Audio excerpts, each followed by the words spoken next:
Hi, good evening, everyone. This is Deidre with Are You a CPS Victim Like Me?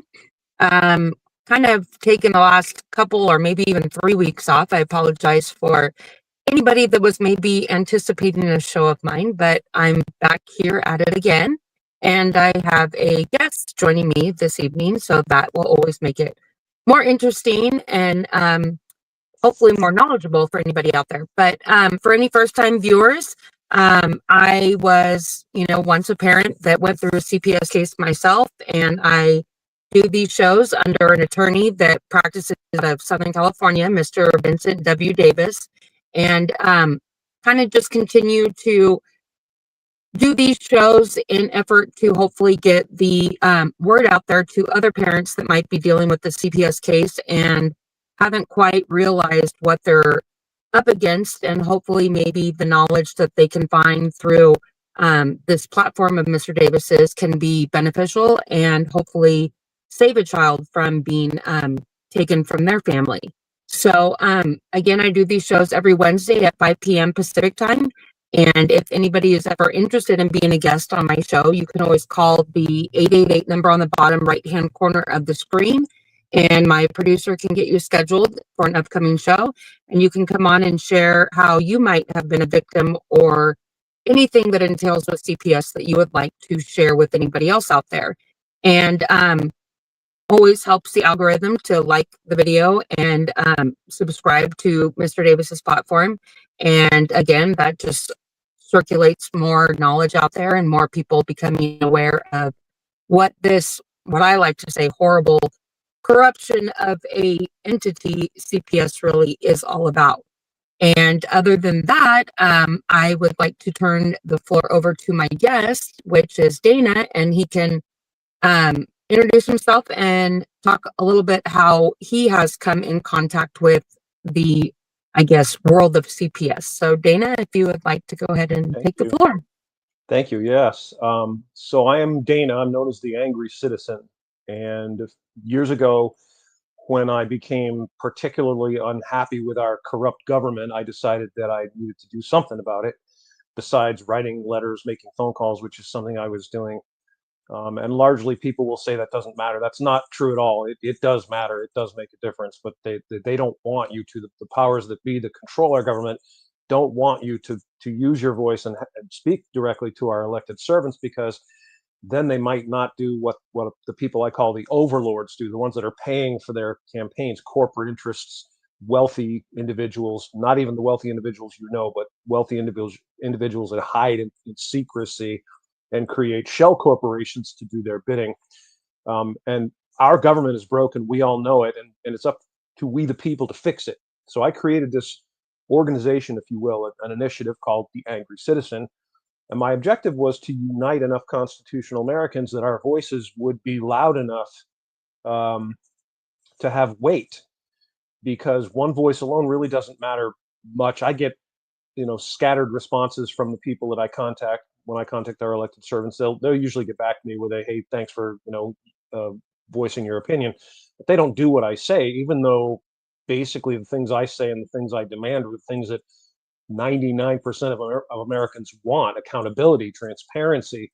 So the movement itself has not been nearly as successful as I have wanted it to be, but I'm still at it because I can't give up. I have 5 children, 2 granddaughters, not going to leave this constitutional republic to fall to ruin so that they will be slaves. And one of the causes that I encountered early on was the so-called child protective services uh, paradigm. It actually is. It should be called child endangerment services or child slave services.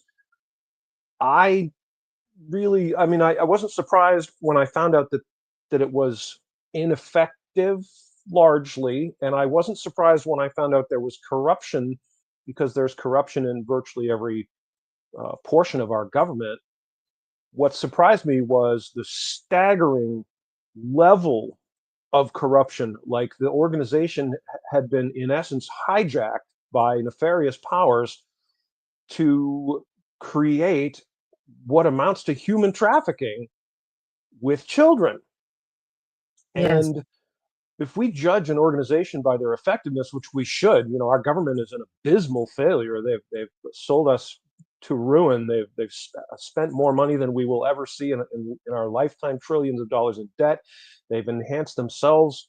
They're all wealthy from stock options. For some reason, they always know just what stocks to buy and when. They've given themselves salaries for life. The corruption is just staggering.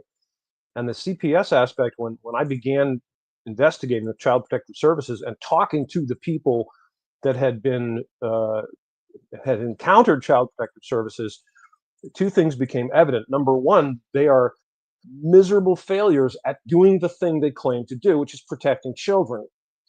And here in Maine, last year, two little children died, both of them beaten to death by their parents / step parents. Both of these cases very widely publicized because the CPS here in Maine had been involved. They knew about this. They knew that this was going on. They'd had these reports, but they didn't remove those children. And yet, I know a number of people, including my buddy Darren, the CPS Punisher, who have had their children taken from them. And folks, number one, let's not use the enemy's terminology. We use truthful terminology. These children are being kidnapped. They're not being taken, kidnapped. If you take a child without authorization, and that's another thing, is that all these, what I call agents, and let's use the correct terminology, agents do not have lawful authority. Our government created agencies. Agencies hire these people as agents, and then the agents go out and do things and say, well, I can do this because I'm special agent so-and-so of this agency or that agency. They don't have authorization. Our elected servants never got the authorization. We, the people, delegated limited authority to our government to do very specific things.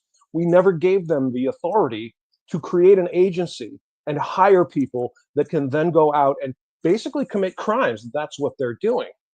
So we have to stop calling it being taken and call it what it is: kidnapping. They're kidnapping these children.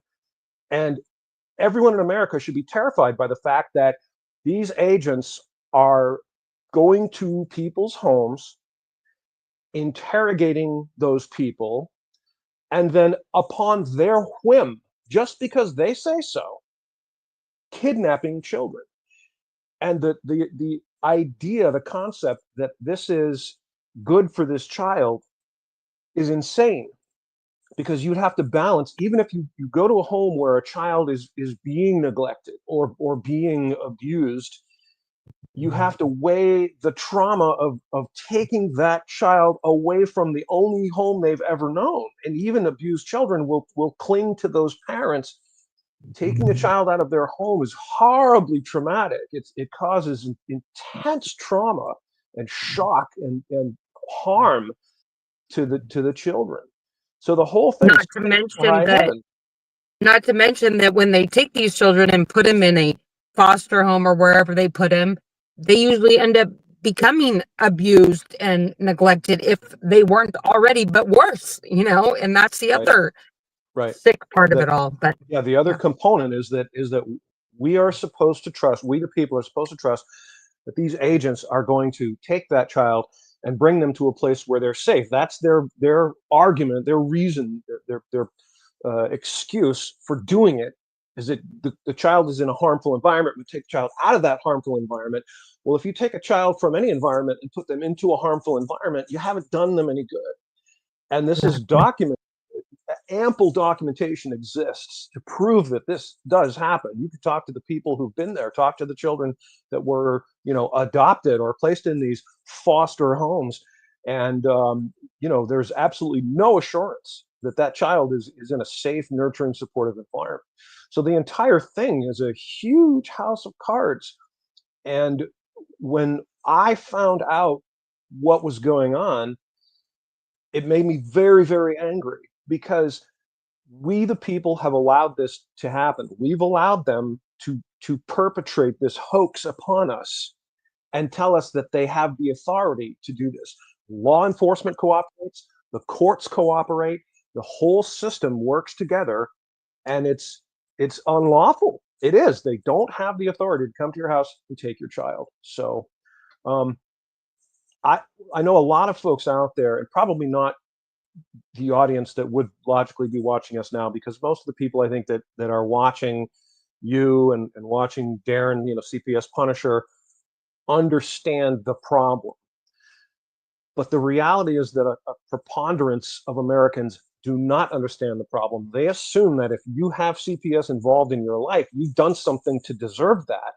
And we want to believe that, because we think of how terrifying it is to think that some agent can show up at your door, even though you've done nothing wrong, and kidnap your child, and you'll never see your child again.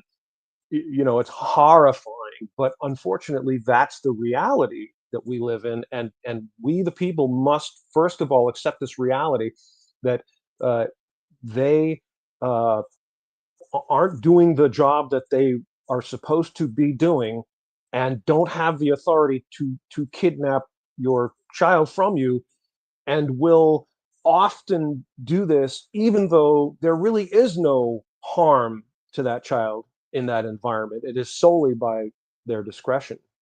And I had a conversation with a friend once who was talking to me about a casual phrase that was said, that she was terrified her children would repeat this casual phrase that was said in a conversation. I don't even remember what it was. She started talking about how, if CPS hears this, they'll come and harass you and blah, blah, blah. I said, that's ridiculous. Why would they do that? It's a simple, stupid, joke. And she was very serious and very concerned about it. And I, unfortunately, have come around to the realization that her concern was valid. That, Mhm. you can have your child just say something they heard you say, and the next thing you know, you have these agents assaulting you, uh, and harassing you and threatening you, and coercing, and they'll use every manner of tool available to them to get their way, and they get paid for this. Oh yeah. A lot of people don't know that there's big money in this. If you take a child from Mhm. their home, kidnap that child, you get paid. The agency gets money. So they're literally paid to kidnap your children. That's the painful reality that we A- face. And So the icing on the cake to that, I feel like, is the bonus incentives that these caseworkers get to adopt your children out instead of reunify them. That in itself is just completely showing that the whole system is set up to not do what it's supposed to do. I mean, if yeah, anything, it's like pushing these agents to obviously do anything but bring the children back home and reunify them. It's, you know, pushing them out yeah, to be adopted. So more funding, and I feel like kind of like what you were talking about with, um, most of these allegations or whatever may be bringing CPS to someone's home or life, they're actually kind of coming after, I feel like, more or less the children that have had no harm or neglect or whatever, because they know that those children are going to be easily adopted out. Where the children that are being abused and neglected, I feel like the terminology I've heard a lot is like they consider those kids damaged goods, because then nobody wants to adopt those children, and harder for them to find placement or, you know, homes for that matter. So they'd rather take, the healthy child, like for instance, my youngest that was just born, and just because I had an open CPS case, they take him from the hospital. And then fast forward, that's the child I end up losing. Meaning, I still boggle my mind thinking, how was that even possible?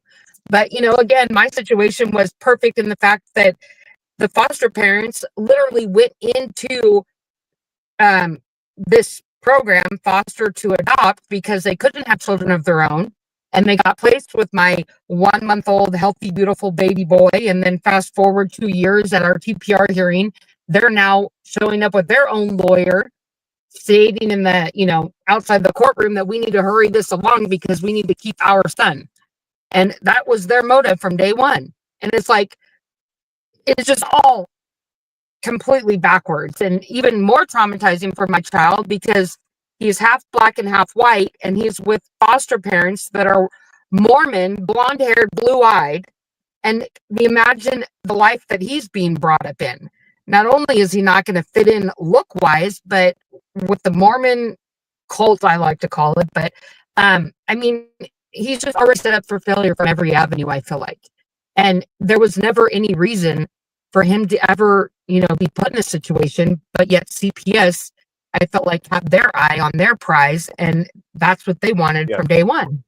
Yeah, You they're know? incentivized to take the children from parents and incentivized to make that permanent and have those children adopted by other people. And it's a absolute travesty. And remember, folks, and this is it's so important in America. We need to all remember that there's no such thing as federal money. There's no government money. The government doesn't have money. It's our money. It's taxpayer money. So whenever they talk about funding, that's coming right out of your paycheck. You pay for these people to commit these crimes, and it has to stop. One of my early initiatives was an attempt to hopefully try to teach people more about history, the law, and the Constitution, and especially about our rights, our God-given and constitutionally protected rights, because there has been a very steady and orchestrated campaign to deprive we the people of that knowledge. There was a law passed in, I believe it was 1977, not 100% certain, that required our schools to teach our children about the Constitution. It should be mandatory. There's no reason, no excuse why children in schools in America should not be taught about the Constitution. It is critical, but they don't. And that is by design. They don't want us to know our rights.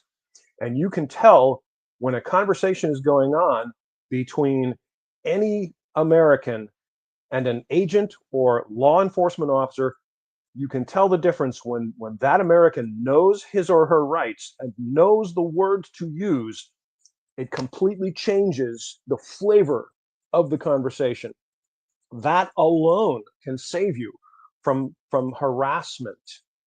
And the most important concept that Americans need to understand is the concept of the difference between power and authority. And whenever someone comes at you with as an agent or a law enforcement officer or in any position of power and begins to question you, interrogate you, demand answers, order you around, the very first thing you need to say to them is, by what authority do you demand that I do this? Or by what authority do you uh, want this answer to this question? Ask me these questions. I'm not submitting to your fake authority. I'm not submitting to your power. And power is like, I have the power to, for example, if I wanted to go out and like kill someone, I could, but that's unlawful. It's unlawful to kill another person. It's murder and it's a crime. And well, it should be. So I don't have authority to do that, even though I have the power to do it. And our corrupt agents and agencies, the corrupt law enforcement, and a lot of folks, I want everyone to know, I am a friend of law enforcement, and I'm on record with my positions on that. So I'm not trashing law enforcement, but unfortunately, they are indoctrinated into this way of thinking. They all together participate because everyone's doing it, and everyone says this is what we're doing, and this is right, and we have authority. They'll claim authority. I could claim authority to do anything I want. I could write on a napkin that I have the authority to take all your money, and doesn't mean I do. You can't simply make up authority. You cannot usurp authority that you don't have. Authority has to be delegated. They don't have that authority, and we have to challenge them. And if you challenge them on that, you'll find, and there's never a guarantee in life when you're dealing with agents and agencies and you're dealing with any corruption.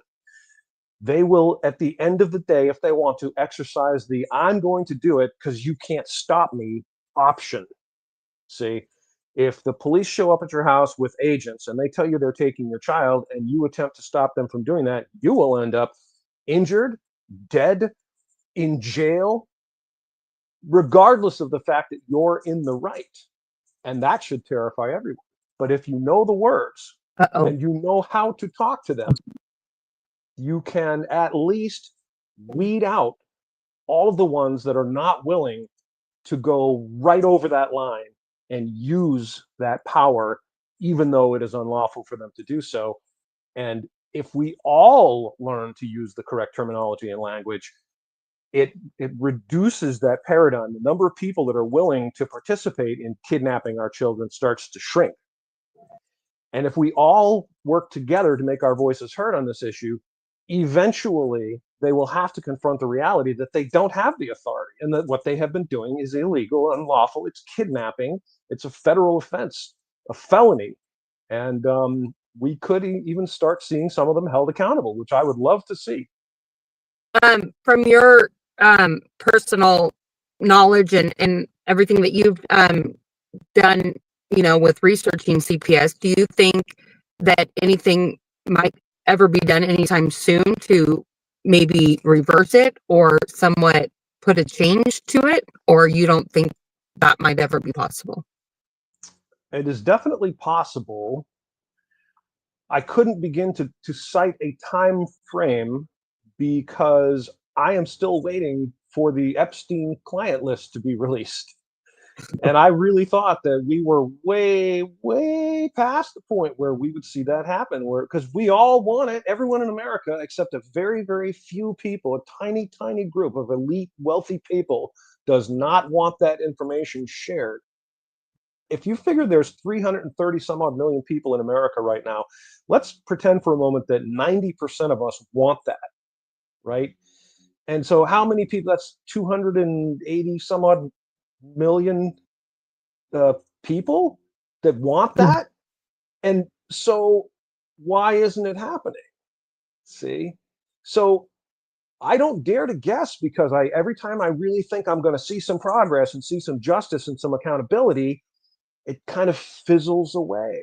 But I'm hopeful, and I really believe that it will eventually happen. It may take long. It's already taken too long. No child should ever have been kidnapped from their parents and ripped out of the arms of a loving parent under some vague pretense. But we can at least stop it, like put a halt to it, and then as much as possible hold all the people that have done it accountable, and send a message that you will be punished for doing this. It's unlawful. It's a crime. You will be punished according to the laws of the land. But a time frame, I can't even begin to guess. I want to see it That's so what much. I almost feel like is what is stopping maybe the corruption from continuing, because I feel like if they were to somehow, some way put a stop to it, it's almost like, well, what are they going to do with all the families before the stop that have all been affected? Like, how could they almost fix it? And I feel like there's no way possible. So it's almost like they'd rather just kind of turn a blind eye and continue to let the corruption just continue in a way, almost, it seems like. Because it's like if they were to kind of like stop what they're doing as far as kidnapping kids and trafficking them out, okay, but what about all the families that were already affected and lost their children? How are they gonna, make it right with them? And I feel like it's just a chain. And then of course, the money, part of it all. I feel like if it wasn't, for all the money that is continuously flowing through all this, I mean, all the therapists and, all the medications that then they put on these kids, because then that's even more money. And, even like with my situation with my two older kids, not only did they turn my whole family against me when this started 5 years ago, but my mother, most importantly, because she has my two older kids, that now I feel like she just relies on the money every month as far as she's retired. And I feel like this is her way of support, and that's even more sick to think that my own mother is basically keeping my kids from me for basically money purposes, and none of the money is ever spent on the kids. Of course not, and I don't know. It's just crazy to think how much CPS, which I feel like should be out there protecting children and doing nothing but goodness, is doing everything but that. And then the worst you can imagine. I mean, I was listening to somebody the other day, I think it was on Darren's show. She used to be a CPS caseworker. Sylvia, I think her name is, or something like that. Yes. And I mean, just her going over her own story, listening to it again, and the fact that she was one of those very rare and few social workers that actually went to school to be a social worker, like got her social worker degree, and was out there trying to do good. And it took her so many years to really be in it, to realize, wait a minute here, I'm fighting against all of them, and I'm, the one that is the oddball out, because again, she couldn't like really, I guess, take it in how much that it's all just corrupt. And the more she kept trying to do good by these kids and families, the more she was being, pushed out in a way, to where she finally decided that this is not for me, because this is not what I signed up for. And, a lot of these caseworkers, they barely even have a college degree, if that, but it's hardly ever anywhere in the field of social work or anything for that matter. It's like, it could be just a fresh out of college kid off the street, never had kids of their own, and, just got into this and just goes along with the whole system of it all, and it's just really crazy to think that children, the people that are supposed to be looked out for the most in this kind of situation, are being basically traumatized and abused the most. Yes. They're doing anything but what they're supposed to do, I feel like. Yeah, absolutely. And that was when I initially began investigating this phenomenon. I was shocked and horrified to find out how bad it is. Not just a little bad, but absolutely horrendous. And it seems like there's no solution, Mhm. but there are some things that we can all do to protect ourselves. And a lot of people, what happens when you're involved with these agents and their cohorts, it's intimidating. It's frightening.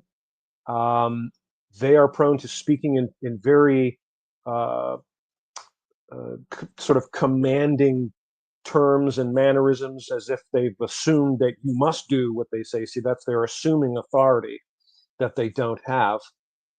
And the best thing, first of all, knowing your rights is critical. So you know where you Mhm. stand. And words have a lot of power. And even if you just state to them, what I've never had these encounters myself, thank God, knock on wood. But first thing is, I say to them, you have no authority, state it. Okay. They might say, yes, I do. But at least you have stated out loud to them that you contend that they don't. That's really important. Secondly, avoid all contact. Say, I have nothing to say to you, get off my property. That's it. Okay. Thirdly, if they are harassing you, which they will, call your sheriff. Sheriffs of America are the supreme law enforcement authority in their county. They can arrest anyone. The sheriff can arrest the president of the United States. Okay. The sheriff has the authority to arrest that agent. And anyone that takes your child or takes anything from you or deprives you of your God-given constitutionally protected rights in any way is guilty of a crime, which is deprivation of rights under color of law. It is a felony. And so stating that is very powerful. Tell them you are acting without authority, therefore you are guilty, or if you do this, you will be guilty of deprivation of rights under color of law, which is a felony. Memorize that phrase, okay? Now, regarding the sheriffs, a lot of people, I've had some conversations with allies in a lot of other states about sheriffs. Um, they say the sheriffs don't have the authority that they used to. That is false. You cannot take away the sheriff's authority through legislative action. It simply can't happen. The sheriff has authority that is sacred to them, and it cannot be taken away from them. That's just a ruse, especially in Massachusetts. They use this as a ruse so that, because what happens, see, the sheriff is elected by the people. So the people of the county elect a sheriff, and he is their representative, their law enforcement authority, and his job is to protect our God-given and constitutionally protected rights. So of course they want to take that away. Say, oh, the sheriff can't help you now, and so they've once again usurped authority that they don't have. But it doesn't mean you shouldn't try. People say my sheriff won't listen, blah blah blah. Maybe true, but it doesn't mean you should give up. Doesn't mean you just say, well, I'm not going to do it because it won't work. You have to do it every time, because it won't work if we all just give up. See? Yeah. So those steps alone will help you. Also, record, and one of our listeners had said this also, Record everything, every interaction, get it on video, because the video doesn't lie, and they can't then go to court and lie, and they will, folks. Believe me, they will lie in court like it's no big deal. Okay, well, they can't if you have it on video. So get that record. Also, interactions with any agent or agency, as much as humanly possible, should be in writing. Write it down, send them a letter, okay, and make sure you copy that letter and send it registered mail, and that letter serves as evidence. And again, they can lie or they can deny what you're saying there if that's not true, okay? But it helps you to have that. It's a powerful tool. And Mhm. when you do these things, it also sends a very clear message to these agents and agencies, which is that you're not going to lie down and that you know what you are doing. And Exactly. that will make them think twice, because they're predators. See, they're looking for easy victims. Predators don't want to get the biggest, baddest bull in the herd. They want the weak, sick, elderly one that can't keep up. That's the Yep. same with these people. They're predators. That's their mindset. They want easy victims. You show them you're not going to be an easy victim, your chances of prevailing go way up. And you may find that your sheriff is more sympathetic than you think. Now, what do you feel about or have to say about as far as like these caseworkers having what I've kind of heard, I don't know if I'm saying it correctly, but like this immunity as far as they can never be punished in a way for whatever it is that they're doing, as far as, taking your kid off of a false allegation or whatever it is that they're doing. I feel like they never do get punished because of this somewhat immunity that they have.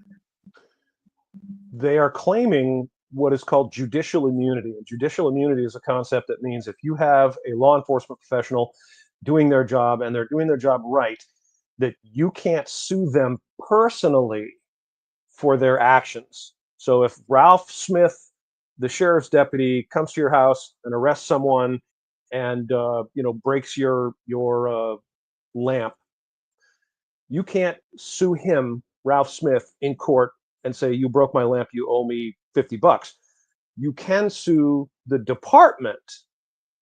So they have what is called judicial immunity, limited judicial immunity. But if you act under color of law, you lose your judicial immunity. And it's never been actually shown that agents have judicial immunity. They claim it because it's easy to just say. And you're right when you said a moment ago, well, we're not seeing results, we're not seeing them held accountable. You're right. But it's not because we lack the ability and the authority. It's because we, the people, have largely accepted their paradigm that we can't get satisfaction. You can't. So people go, well, I can't. What are you going to do? Right. And it's just like everything else in life. Until it's been done, people can say it can't be done. We were told that no human would ever run a mile in less than 4 minutes. The scientists told us this. They said it's physically impossible. The human body can't function in a manner that would allow it to happen. And then along comes a guy named Roger Bannister and breaks the 4 minute mile. And since then, it's been done many times. See, it can't be done until it's done. So we have not seen accountability. We have not seen justice yet. That does not mean we won't. And they don't have Somebody immunity if posed they're kidnapping your child. somebody posed a question that I'd like you to maybe talk on. It said, has anyone ever had a CPS case by jury trial? Have you ever heard of one that has been done by that? Not to my Or knowledge, but to be honest, it's not my area. Darren might know. That would be. Next time I talk to him, I'll ask him that question, and I'll send you an email if he and has then information. I don't know that. yeah, I don't think I've ever seen one done by that neither. And then I somebody doubt it. followed up with asking, how do we sue them? Well, I mean, you can sue anyone you want, and the problem we run into here is that the American judicial system has been completely overrun by the bar, and that's a whole other subject. The bar, BAR, which stands for, I am told it stands for British Accredited Registry. They deny that, but I think it's probably true. And I haven't been able to track that down to the roots, even though I know a few people that are very knowledgeable of that subject. I've never yet had anything supplied to me that shows me that it does. But regardless of that, they are a corrupt organization. Their purpose, they claim their purpose is to ensure a competence. So in other words, they're making sure that these people that are lawyers know what they're doing. We wouldn't want you to hire a shyster. And the only way we do that is we have this organization, and everyone that wants to be an attorney has to go through these steps, and you have to get your so-called license, which there's a lot of controversy about whether a license even exists, because they reference it that way, but what they really mean is that you pass the bar and are a member of the bar. So you're a member of this organization, but it doesn't mean you necessarily have a license, but they will still prosecute you if you, quote unquote, practice law without a license, which is also an entire sham, but we won't get into that here. The point is, the judicial system, which is judges and the lawyers and all the people that are involved in administrative capacity, are part of this group, the bar. And anyone that tries to buck that system, just like in any other area of our lives, is attacked, threatened, coerced, denounced, degraded, because they don't want people challenging their power. So that's why if you want to go to court, what's the first thing you have to do? Everyone knows you have to get a lawyer, right? Or an attorney. And if you go to any attorney just about anywhere, the first thing they want is a giant bucket load of money. And if you can't afford, there's a myth of, you know, how they say when you're arrested, they read you Miranda, they say if you cannot afford an attorney, one will be appointed for you. Well, here in Maine, they're literally letting people out of jail because we don't have the public defenders. We don't have attorneys to represent these people. There are people that have been waiting for months or years to have their case heard, and they're dismissing these cases because we literally cannot find an attorney to come and represent these people. And, you know, who would want to for free, right? You know, so. Well, and I feel like these public, what I've heard too, pretenders, we like to call them for CPS cases, they all work in the same, you know, playing field, Yes. you might as well say. So what makes them want to fight for your case more than the next one? Meaning they're going to get the same paycheck and they really don't want to go against all their teammates, if you might as well say. So they're going to make it seem like they're doing something for you, but we all know that they're really not doing anything for you. They're just No. fluffing your feathers and making you believe that they are, in a way. Absolutely. You And know? most of them, and I want to be very clear here, because I've met a few attorneys that were good people. I did an interview with a gentleman in Boston. His name is Bill Gens, and he was representing the Massachusetts State Troopers in their effort to avoid being injected with poisonous substances or lose their jobs. And Bill's a good guy. He's an attorney. He's a member of the bar. He's an attorney in good standing, but he's a good guy, and he's trying to do the right thing. So there are good lawyers out there. But by Yeah. and large, the whole entity is largely corrupt and serves its own interests, doesn't really care about the interests of we the people, and they charge ridiculous amounts of money, thousands and thousands and thousands of dollars for doing very little. And there's no accountability. You know, what did you actually do to earn this money? They won't even touch you until you send them. Most of them want at least $10,000 retainer before they Oh, will yeah. even talk to you. You Yeah. know, it's insane. And I will tell you And the something. more, go ahead. Well, there's a lot of people out there that are successfully being their own lawyers. And you've heard the phrase that a man who represents himself has a fool for a client. And that's actually not true. They say that because they don't want you to do it, because it costs them money and it robs them of power and control. But there are people in this country right now who are successfully representing themselves in court, helping other people to know their own power and their own authority, and how to survive in court and how to do well in court. So it can be done. It's just a matter of knowing your rights and knowing how to present yourself.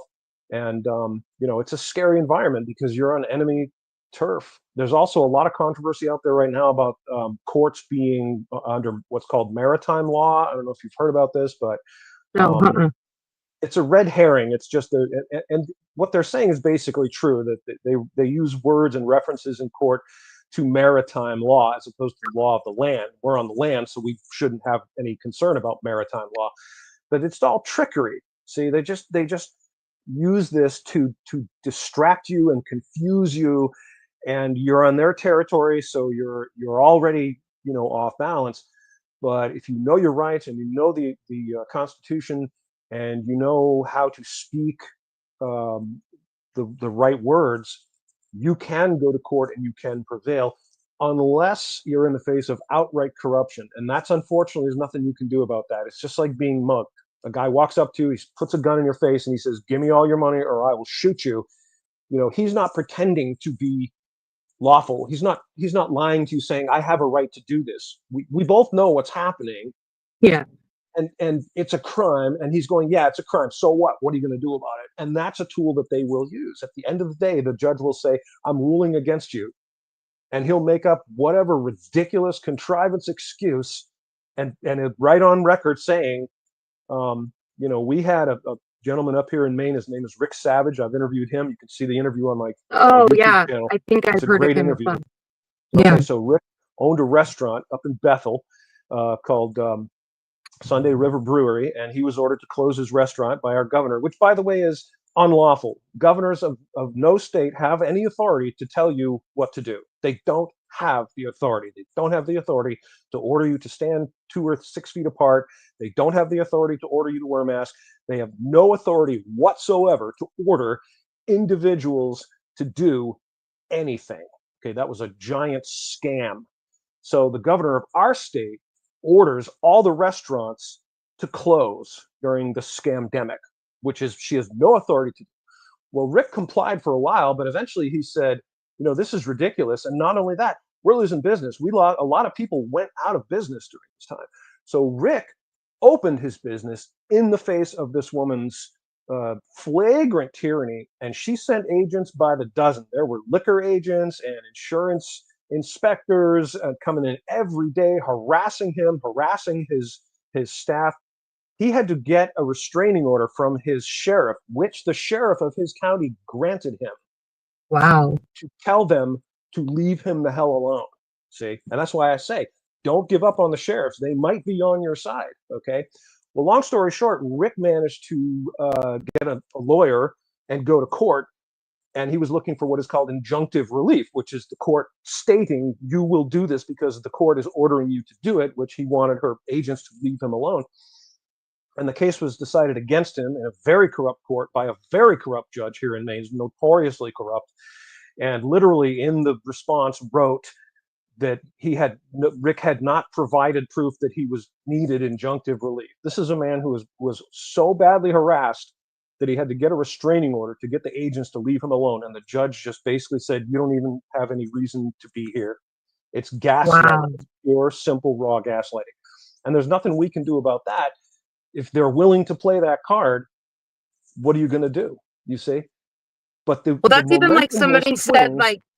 somebody said, can we sue them? But then it comes back to what I've Sure. heard is, okay, well, we do a civil lawsuit for your rights being violated. But I've heard from Mr. Davis himself that even if you were to win the civil lawsuit, that doesn't necessarily mean that your children come back home. That Yeah. just means that you might win some money. Yeah. But it doesn't mean that, oh, I win and now my kids come home. That's not how it works. And a lot of people don't realize that though neither. Correct. And the simple answer to the question, can we sue them, is you can literally sue anybody for anything you want to. You know how to file that paperwork. Okay. But the problem is, when you get into this corrupt court system and you're in shark infested waters, okay, almost literally shark infested waters, everything is set out against you, and they will use any trick they can think of, trickery and words and twisted phrases to try to defeat you and send you packing. The only way this changes is with a very overwhelming weight of public opinion and support.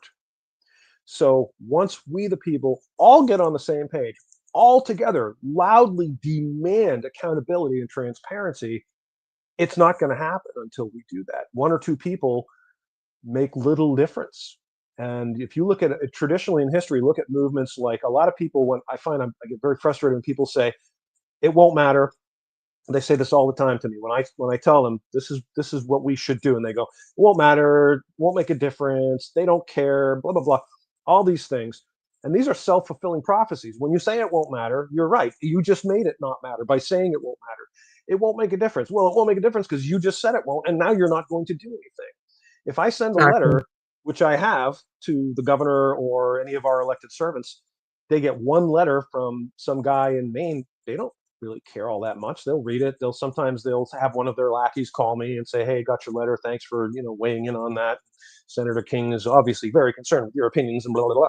But if they get 1,000 letters, that makes a Yeah. huge difference. If they get 10,000 letters, 100,000 letters, you see, we had a Mhm. representative here in Maine, it's a friend of mine, and she was talking about when one of her colleagues was talking about getting letters and getting contacts, and stated, I got a whole bunch of contacts, like a lot of people called me. And my friend said to her, well, how many people are we talking? Now, if you look at Maine, in Maine, there's about 1.5 million people in Maine. So if you look at the total population, you consider the numbers that we might be talking about, what would you consider to be a lot of people if you have, a couple 100,000 people in a district and a lot of people call that particular representative? What kind of a number would you think? People would be thinking, 1,000, some, maybe, I don't know. This was six people called, and that was to her A a lot. lot? I thought you were gonna say 6,000. I was I waiting know. for What I'm saying is people don't realize, because if you're not on the other wow. end, if you don't know these people and talk to these people, and I do, I know these people because I make it my business to know them.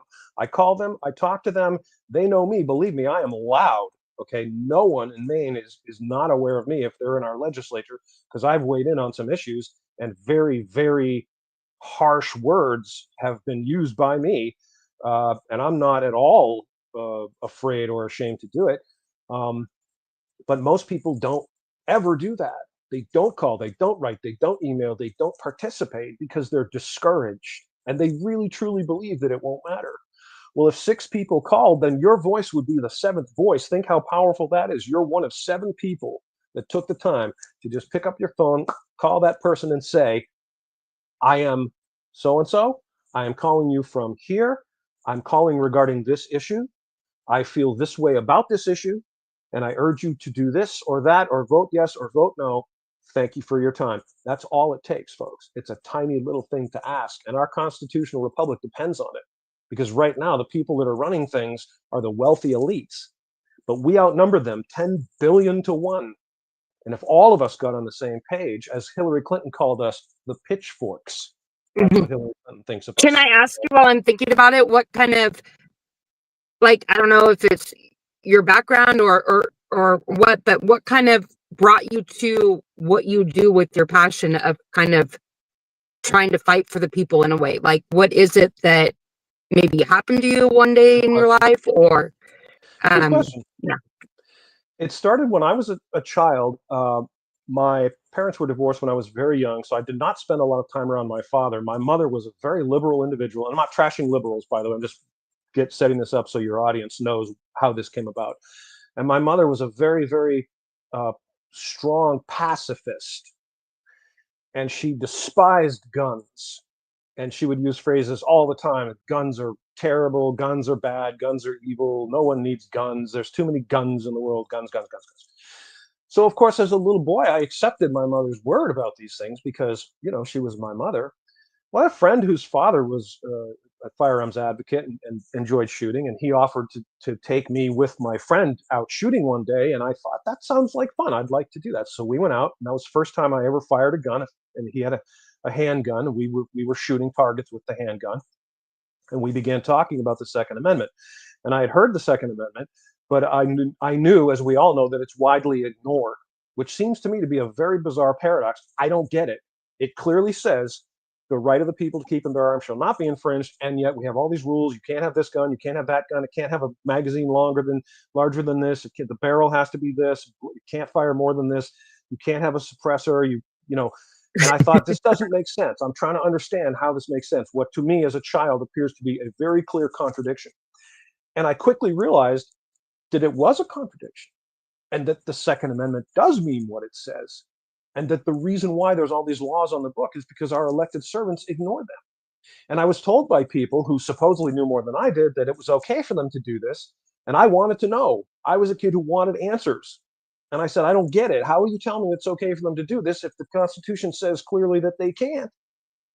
And the more I researched it, the more I realized they can't. They can't lawfully do it. All gun laws are unconstitutional. And I thought to myself, how is it that we live in a nation with a Constitution and the Bill of Rights, and the people of this nation don't know the Bill of Rights? This is like the rules for your life. You live in America, you're an American, the Constitution is the supreme law of the land. All laws that are repugnant to it are null and void, and yet we're ignoring them often. Because like But you said, I don't think they teach any of this in school anymore.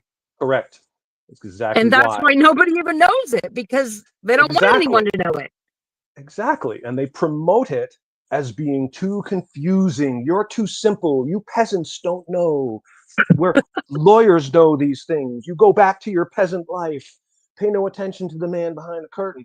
Well, it doesn't really take that long to learn the basics of the Constitution and what each of these amendments means. And I'll give you an example. There's a lot of talk right now about what is called birthright citizenship. Saying birthright citizenship. And people think that you can come here pregnant, have a baby, and your baby is now a US citizen, and that's what birthright citizenship means. That is not what it means. That is not a lawful way to be a citizen of the United States.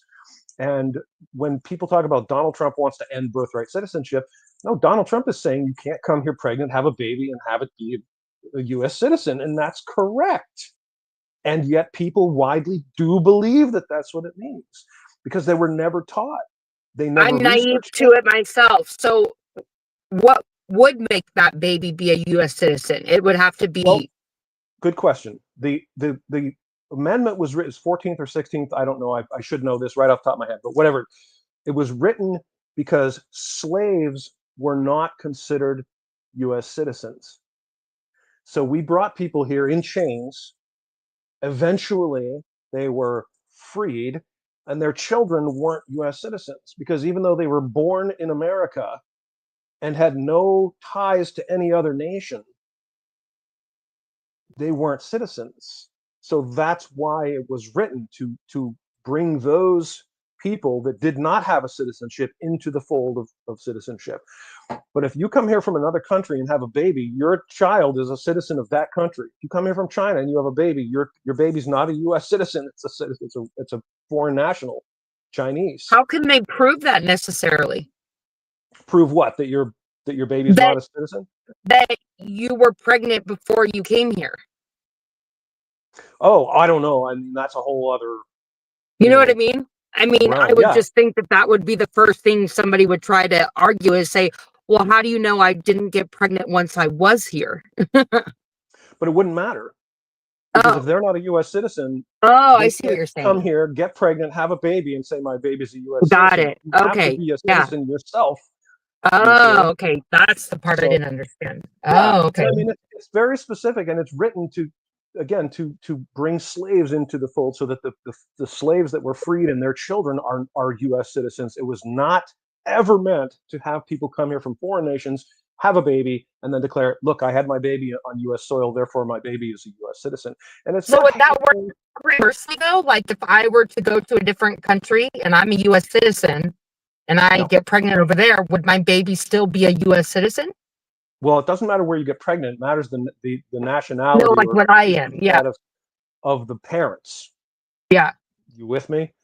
So wherever I go and have a baby in another country, that baby of mine will still be a U.S. citizen because I'm a U.S. citizen.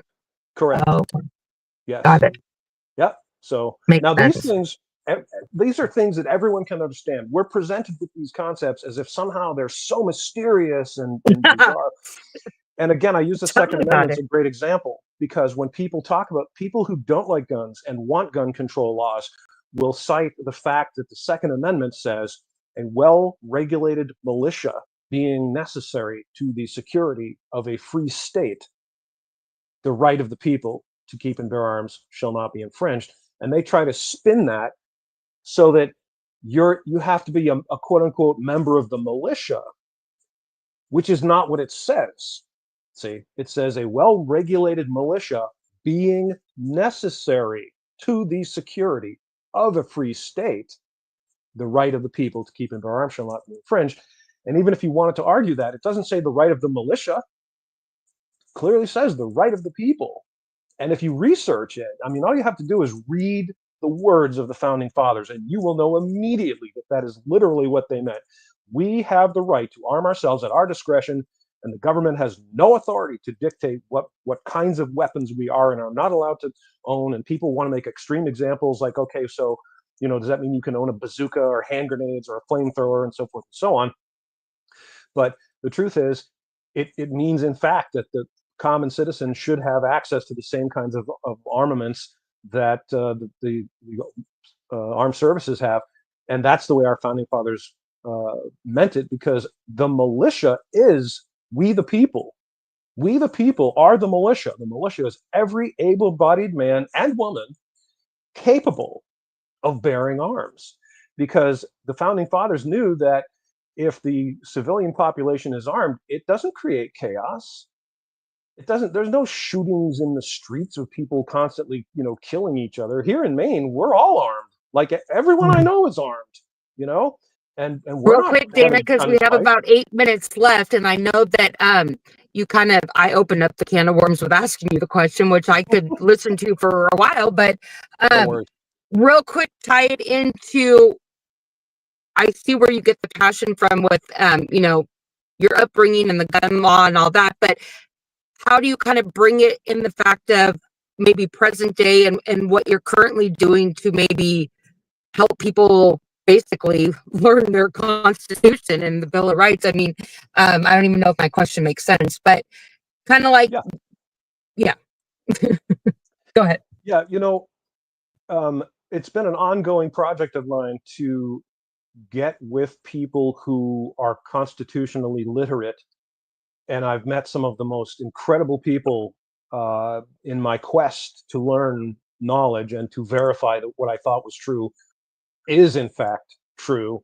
And people like Jack and Margie Flynn, and there's a video on my channel with Jack and Margie that I made with them while they were living here in Maine, and they are two of the most incredibly learned people I've ever met and discuss history, the law, the Constitution, and they have managed to prevail in our corrupt court systems many times and have helped others prevail in our corrupt court system many times, by making the right statements and asking the right questions. And so my desire was and is to sort of take everything that I've learned and boil it down to some very simple, easy concepts that America can understand. Because the more knowledgeable we the people are, the less power our government and their agents have over us. And real So I'm quick, while trying to. you're saying that, do you want to let the viewers know, like, anything about yourself if they want to look further into you and what you offer Sure. as far as a website or anything like Yep. that? Yep, my website, the first one that I got was hijacked. Long story there. So it was angrycitizen.org, and whoever stole that website, I hold you in the lowest esteem. That's about all I can say on that. So I'm working on a new one now, and is theangrycitizen.org. Currently, it's pretty much just a placeholder with the Bill of Rights, but if the viewers keep up with that, there will be more information there. And I'm on YouTube as The Angry Citizen. Very easy to find me. See what I look like right here, and there's no one else out there that looks like me.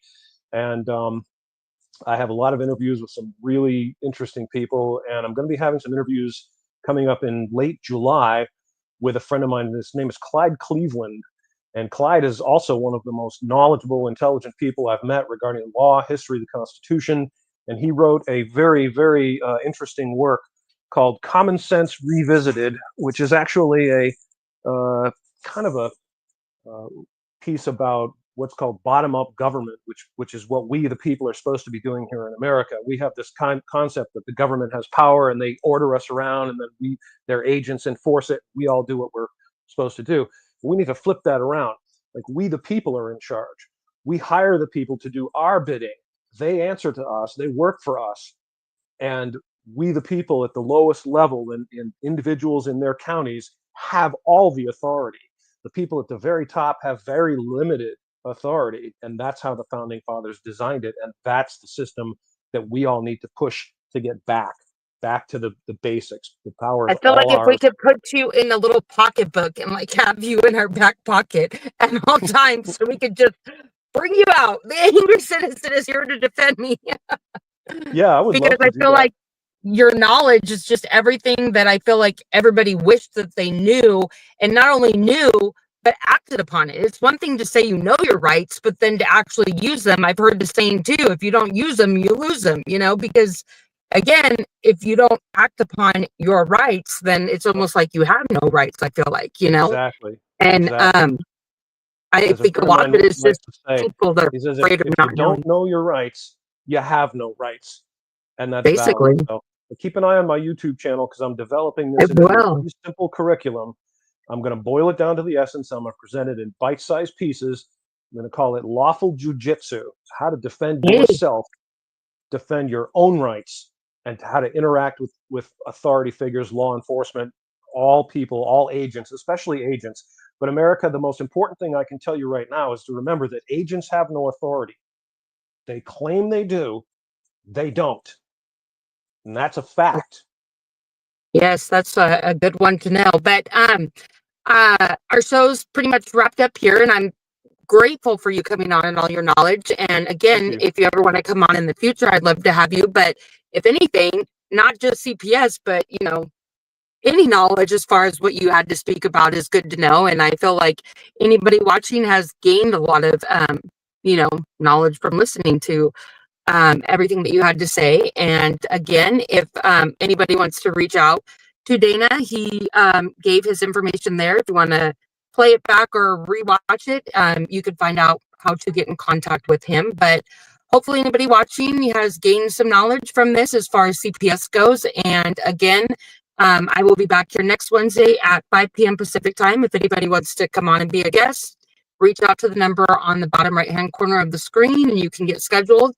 And again, everybody keep the fight going, and hopefully one day we will make a difference. So thank you again, Dana, for coming on, and Thank you. have a good night, everyone. Thank you.